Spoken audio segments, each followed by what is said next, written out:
Yes, good morning Kirby, good morning Pilipinas. Ito na po ang data sa lagay na ating panahon.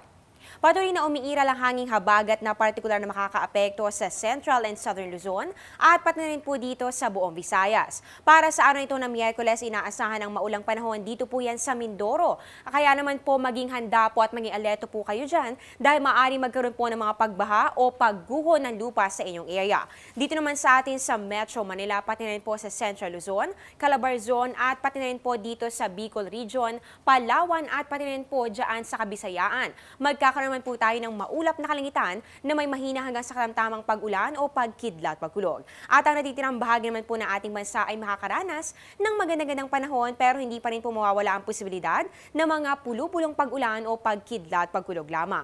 Tulad po na nabanggit kanina ni Mr. Alzar Aurelio na weather forecaster ng Pag-asa, may isang low pressure area po ngayon sa labas ng ating PAR. Dito po yan sa may West Philippine Sea. At eto pa, may mga grupo rin po ng mga kaulapan ngayon na binabantayan rin po ng Pag-asa sa loob naman po ng ating PAR. Dahil ito nga po ay posible maging low pressure area sa mga susunod na mga araw. Magbabalik po kami matapos ng isang paalala. Teng, ang package. Ma'am, sabi ng Air 21 on the road na.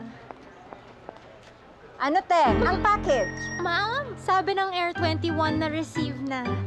Okay, very good. Basta padala, sagot ka ng Air 21. May real-time delivery updates via text para worry-free ka. Teng, ang package, napadala mo na? Yes, ma'am, sa Air 21. Sa Air 21, sagot ko, padala mo! At yan ang latest mula dito sa Pag-asa, manatiling nakatutok sa Panahon TV Express kung saan walang pinipiling panahon ang pagbibigay impormasyon. Ako pang inyong weather lover, Amor La Rosa. Magandang umaga. Balik sa'yo, Kirby.